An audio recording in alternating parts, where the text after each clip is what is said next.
You finish a sentence, and the room forgets how sound works. Nobody is angry. Nobody is leaving.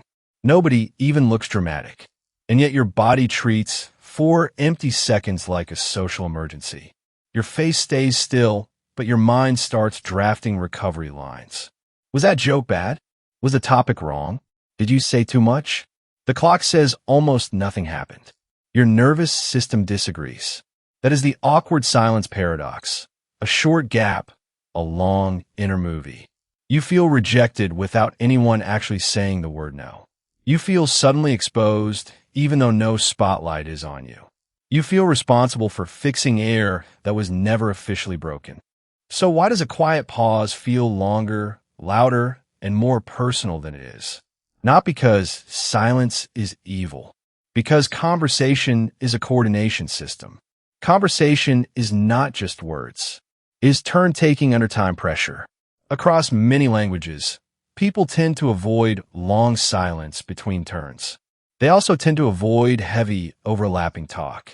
In one major study of 10 languages, turn offsets clustered near zero. Most transitions landed around a few hundred milliseconds, not leisurely minutes. That does not mean every culture times talk identically. Average gaps varied, but still within a modest window around a shared pattern. So the engine looks universal. Keep the exchange moving, keep the link clear. A fast next turn signals, I heard you, I am with you, this is still ours. A delayed turn can signal trouble, disagreement, confusion, or simple thinking. Your brain learns these timing expectations long before you can explain them. That is why a pause is never just empty audio. It is a missing beat in a shared rhythm. And once the beat slips, attention rushes into the hole. Time does not expand in the room. Interpretation expands in you, which is why awkward silence can feel longer than the same quiet alone. Researchers compared fluent conversation with conversation broken by a brief silence. In one study, people imagined making a mildly controversial remark. When talk continued smoothly, belonging and self-esteem stayed higher. People also felt more socially validated, as if the group still held together. But when a brief silence landed after the remark, the story changed. Feelings of rejection rose, and negative emotion rose with them. Belonging, self-esteem, and social validation all dropped together. Important detail, nobody was actually kicked out of the conversation. The threat came from disrupted flow, not from a formal social exile. A follow-up study made the silence even subtler, 4 seconds in a video chat. Many participants did not consciously register the pause. They still rated the conversation as less pleasant. That is a quiet kind of social radar. Humans are highly sensitive to cues that might mean, am I still included? From an evolutionary angle, missing group membership used to be costly. So your system may overdetect exclusion rather than risk missing it. A pause becomes a prediction error. The next turn should have arrived. Prediction error feels urgent. Urgency makes seconds feel stretched. Your mind then searches for a story that can explain the missing beat. Do they disagree? Do they judge you? Are you boring? Are you safe? Often the real answer is smaller. Timing slipped, and your belonging alarm rang. Not every silence is awkward. Context decides what it means. Silence while reading beside someone rarely needs a rescue sentence. Silence after a question, a joke, or a vulnerable share is different. Those are moments when someone should be speaking according to the local script.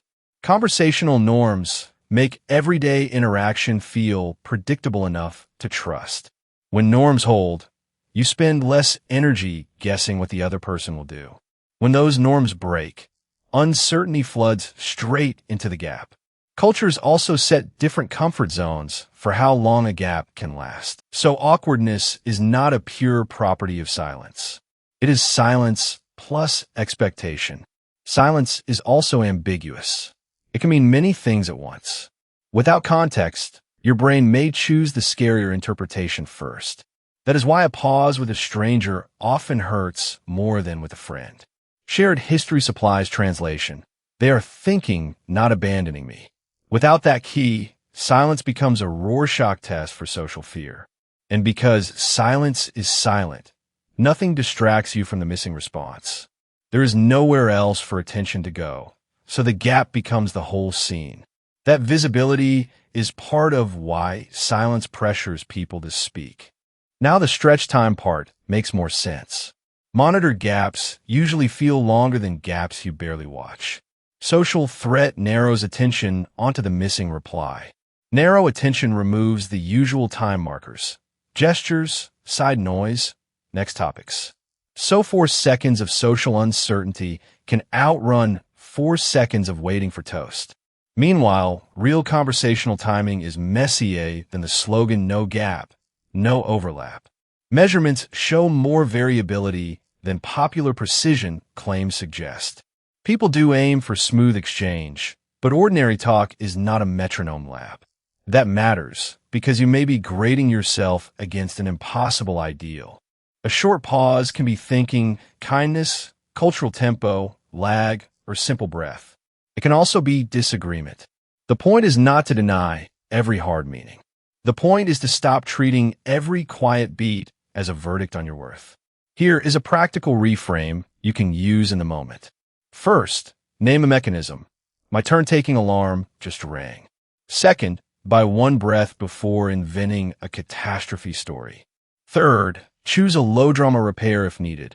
A question, a nod, or a soft continuation. If the relationship matters, you can even check later without self-prosecution. If you go quiet, a tiny signal helps. Give me 1 second to think. Awkward silence feels long because it breaks a shared rhythm you are built to maintain. Your mind reads the break as possible social trouble and fills it with urgent meaning.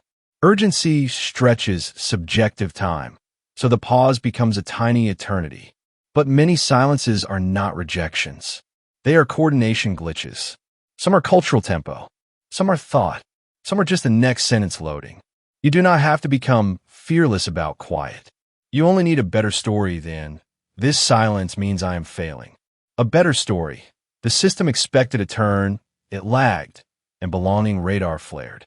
That story is less flattering to panic and much closer to the evidence. Next time the room goes quiet, let the seconds be seconds. Not a trial, not a final grade, just a pause in human exchange. And most human exchanges, even imperfect ones, can survive a little quiet.